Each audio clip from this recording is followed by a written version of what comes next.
Hello guys, आ चुके हैं study point coaching classes से। आज चालू करने वाले हैं सोशल का सिविक्स का लास्ट चैप्टर, ताकि हम अपने सोशल टर्म 2 को भी एंड कर पाए। इस चैप्टर का नाम है सिविक्स का सेकंड चैप्टर, पॉलिटिकल पार्टीज हम ऑलरेडी कर चुके हैं। इस चैप्टर का नाम है आउटकम्स ऑफ डेमोक्रेसी। सबसे छोटा चैप्टर है और सबसे आसान चैप्टर है, तो चलिए करते हैं चालू। आउटकम्स ऑफ डेमोक्रेसी क्या मतलब है इसका? हमने क्लास 9th में ये पढ़ा कि डेमोक्रेसी क्या होती है। डेमोक्रेसी एक ऐसी फॉर्म ऑफ गवर्नमेंट रहती है जहां पर पीपल या जो आम जनता है, सिटीजन्स है, वो एक गवर्नमेंट को इलेक्ट करते हैं। मोनार्की जैसे नहीं कि राजा इलेक्ट हो रहा हो, या डिक्टेटरशिप जैसे नहीं जो मिलिट्री में कंट्रोल में आ रहे हो। तो डेमोक्रेसी एक लोगों की खुद की गवर्नमेंट है। हमने क्लास 9 में ये भी पढ़ा कि डेमोक्रेसी की कुछ अच्छाइयां भी है, डेमोक्रेसी की कुछ बुराइयां भी है। बुराइयां ज्यादा है, अच्छाइयां कम है। बुराइयां जैसे कि करप्शन ज्यादा है, जीतने के लिए माल प्रैक्टिसेस का यूज किया जाता है, बहुत सारी गलत चीजों का यूज किया जाता है। अच्छाइयां ये थी कि डिसीजन जो होते हैं वो बहुत कॉलेक्टिवली होते हैं, लोगों की बात सुनी जाती है, लोगों के हित के बारे में सोचा जाता है, लोगों के डेवलपमेंट में वर्क किया जाता है। तो ये सारी चीजें हमने क्लास 9 में कहीं ना कहीं पढ़ी थी। क्लास 10th में आपको ये पढ़ना है कि इस डेमोक्रेसी से आउटकम क्या मिला, आपको क्या मिला। आउटकम का मतलब क्या होता है? उस पर्टिकुलर चीज से आपको क्या चीज मिल रही है। देखिए, हम being a citizen of India, हम क्या करते हैं, अपनी गवर्नमेंट से हमारी कुछ एक्सपेक्टेशंस होती है कि हमारी गवर्नमेंट हमारे लिए डेवलपमेंट करेगी, हमारे लिए अच्छे स्कूल्स बनवाएगी, अच्छी एजुकेशन देगी और फलाना ढिमकाना, बहुत सारी चीजें होती है। अब ये हमारी एक्सपेक्टेशंस है। अब रियलिटी क्या है वो हमें सोचना पड़ेगा। वो आपने सुना होगा ना, एक्सपेक्टेशन वर्सेस रियलिटी। बस ये चैप्टर उसी के ऊपर बेस है कि हम एक्सपेक्ट क्या करते हैं एंड रियलिटी क्या है डेमोक्रेसी की। तो ये इस चैप्टर का मेन एम रहने वाला है। अब देखिए, सबसे पहले बहुत अच्छी स्टेटमेंट लिखी है, democracy is seen to be good in principles but not to feel good in practices. मतलब डेमोक्रेसी प्रिंसिपल्स में तो बहुत अच्छी लगती है, बहुत अच्छी दिखती है वर्क करने में। मतलब आपको दिख रहा होगा कॉन्स्टिट्यूशन बना हुआ है, पुलिस के काम होते हैं, हमारी गवर्नमेंट ये दिखा रही है, हमारी गवर्नमेंट में बजट प्रेजेंट हो रहा है। बट जब असली लेवल पे, जब ग्राउंड लेवल पे ये वर्क होना चाहिए, वो नहीं होता है। ये सिंपल सी चीज रहती है कि हाँ, बोल दिया कि सब अनटचेबिलिटी बैन है, डाउरी बैन है, चाइल्ड लेबर बैन है, बट क्या रियलिटी में ऐसा है? क्या रियलिटी में आज भी सारे लोग इक्वल है? क्या हम सारे रिलीजन को इक्वली भाव देते हैं? नहीं, हम रियलिटी में सारी चीजें अलग करते हैं। ये डेमोक्रेसी कि डेमोक्रेसी के प्रिंसिपल्स तो बहुत अच्छे हैं, बुक तो बहुत अच्छी है, बट प्रैक्टिसेस में बेकार है। अब एक जो इंपॉर्टेंट डेमोक्रेसी की 3 पिलर्स हैं, बट फिर भी हम डेमोक्रेसी को वाइडली एक्सेप्ट करते हैं, उसके भी रीजंस हैं। 3 क्या क्या चीजें? Accountable, responsive and legitimate. इस वीडियो का कॉन्सेप्ट यही रहने वाला है, अकाउंटेबल, लेजिटिमेट एंड रिस्पॉन्सिव। इन तीनों वर्ड्स को समझना, और ये तीनों वर्ड्स हमारी डेमोक्रेसी में कैसे काम आते हैं। अब अकाउंटेबल, जब मैं अपने बच्चों से पूछता हूं कि अकाउंटेबल का मतलब क्या होता है, सब बच्चे बोलते हैं सर वो अकाउंट्स मेंटेन होते होंगे ना डेमोक्रेसी में भी, तो वो चीज है। बट ऐसा नहीं है। अकाउंटेबल का मतलब क्या होता है बच्चों? इसका बेसिक हिंदी में मतलब होता है जवाबदेही।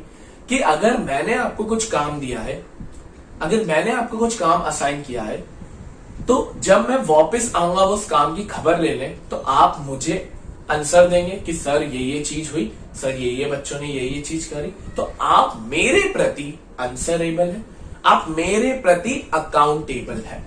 ये बेसिक मतलब होता है अकाउंटेबिलिटी का, कि आप एक दूसरे इंसानों के प्रति आंसरेबल है। तो सर डेमोक्रेसी किसके प्रति अकाउंटेबल रहती है? जिसको डेमोक्रेसी ने चूज किया। हम जो सिटीजन्स है, हमने ही डेमोक्रेसी को चूज किया, एंड हम ही किनके, मतलब डेमोक्रेसी किनके प्रति अकाउंटेबल होने वाली है? हमारे प्रति। मतलब अगर सिटीजन्स की कोई डिमांड्स है, सिटीजन्स की कुछ भी चीजें हैं, तो डेमोक्रेसी को उसके प्रति अकाउंटेबल रहना चाहिए, उसको सिटीजन्स को आंसर देना चाहिए कि ये पर्टिकुलर सेक्टर में ये डेवलपमेंट हो रहा है, ये बजट में ये चीजें, ये सारी चीजें। तो government should be accountable, citizens के आंसर देने चाहिए। और एक इंपॉर्टेंट चीज, ट्रांसपेरेंट डिसीजंस होते हैं हमारी डेमोक्रेसी में।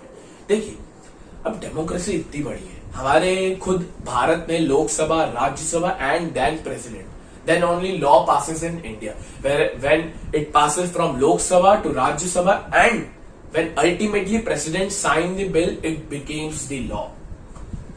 तो जो सिटीजन्स है, आप खुद भी देखिए कि जो लॉ है वो बहुत प्रोसीजर से जा रहा है। तो हमारी डेमोक्रेसी में सबके जो बोल सकते हैं कि सबकी जो वे ऑफ थिंकिंग है, मतलब सबकी एडवाइस ली जाती है, फिर जाके एक लॉ बनाया जाता है। एंड हमारे सिटीजन्स को एक राइट है, वो राइट ये है कि जो भी डिसीजन हमारी गवर्नमेंट ने लिया वो कैसा है, वो उसके प्रति एक्शंस क्या लिए जाएंगे फ्यूचर में, और भी बहुत सारी चीजें। इसी को हम बोलते हैं ट्रांसपेरेंट डिसीजन, कि डेमोक्रेसी ट्रांसपेरेंट डिसीजन लेती है। हमारे लोगों को राइट टू इंफॉर्मेशन है कि हम प्रति कोई भी एक पर्टिकुलर लॉ के प्रति इंफॉर्म ले सकते हैं। ये पहला होता है अकाउंटेबल। दूसरा होता है रिस्पॉन्सिव। नाम से ही समझ में आ रहा है, रिस्पॉन्स देना। सर किसको रिस्पॉन्स देना? लोगों की एक्सपेक्टेशंस को। सिंपल। अब पीपल्स एक्सपेक्टेशंस क्या क्या है? Regular, free and fair elections, public debate होनी चाहिए और सिटीजन्स का पार्टिसिपेशन होना चाहिए। यही बेसिक सी डिमांड्स है। हाँ, आप स्टूडेंट्स की डिमांड होगी कि सर एग्जाम कैंसिल करवा दीजिए, सर हमें ऐसी डिग्री पास करवा दीजिए, सर 10th बोर्ड हटवा दीजिए, सर पढ़ना नहीं है। तो ये सारी चीजें बच्चों की हो गई एक्सपेक्टेशन, बट वो रियलिटी में कभी नहीं हो सकता। तो इन प्रति सिटीजन्स के एक्सपेक्टेशन के प्रति हमारी गवर्नमेंट किस रिस्पॉन्स देती है, उसको हम बोलते हैं responsive government. Government should be responsive to demands of citizens. ये डेमोक्रेसी में आपको दिखता है, वेरएज मोनार्की में आपको नहीं दिखेगा, ना ही डिक्टेटरशिप में दिखेगा। मोनार्की और डिक्टेटरशिप दोनों ही ऑटोक्रेटिक गवर्नमेंट बनती है। ऑटोक्रेटिक का मतलब है सिर्फ उसमें लीडर की बात सुनी जाती है, सिटीजन्स और जो आम देशवासी है उनकी बात नहीं देखी जाती है। तो डेमोक्रेसी में यही फायदा है कि अकाउंटेबल प्लस रिस्पॉन्सिव गवर्नमेंट है। अब हम तीसरे पिलर की बात करते हैं जो कि है लेजिटिमेट। चलिए अब बात करते हैं लेजिटिमेट गवर्नमेंट की। लेजिटिमेट का मतलब क्या है? जो चीज लेजिट है, जो लीगिट है। इसका मतलब क्या है?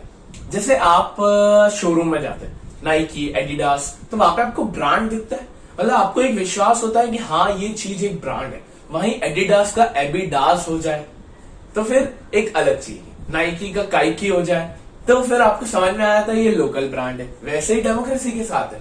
डेमोक्रेसी एक लेजिटिमेट गवर्नमेंट है। लेजिटिमेट का मतलब क्या? जो लीगल है, जो एक जस्टिफाइड है, जिसका ब्रांड है, तो उसको हम बोलते हैं legitimate government. Something which can be justified is called as legitimate. हमारी गवर्नमेंट लेजिटिमेट है। सर कैसे? हम विदाउट ऐसे मानेंगे नहीं, क्योंकि डेमोक्रेसी को हमने चूज किया है, सिटीजन्स ने चूज किया है। हम लोगों ने खुद के रिप्रेजेंटेटिव्स, खुद के लीडर्स को चूज किया है, and that makes the democracy legitimate. Monarchy और डिक्टेटरशिप में, आर्मी और राजा के रूल में आप खुद नहीं सिलेक्ट करते, वो खुद ब खुद बन जाते हैं, एंड वहां पर लोगों के बारे में नहीं सोचा जाता, बल्कि डेमोक्रेसी में सोचा जाता है। तो पीपल्स ओन गवर्नमेंट, ये रीजन है इसका, और हम यहाँ पर अपने खुद के लीडर्स चूज करते हैं। ये होता है लेजिटिमेट गवर्नमेंट। तो 3 पिलर्स हमने पढ़े। पहला अकाउंटेबिलिटी, जो आंसरेबिलिटी बताता है। रिस्पॉन्सिव, रिस्पॉन्स देने की क्षमता गवर्नमेंट की। तीसरा लेजिटिमेट, कि हमारी गवर्नमेंट जस्टिफाइड है क्योंकि वो खुद लोगों की गवर्नमेंट है। नेक्स्ट वीडियो में हम वैरायटी ऑफ एस्पेक्ट्स देखेंगे, जिसमें लोग एक्सपेक्ट क्या करते हैं एंड उसमें से हमें आउटकम क्या मिलते हैं। इस वीडियो के लिए इतना ही। Thank you for watching this video. Radhe Radhe.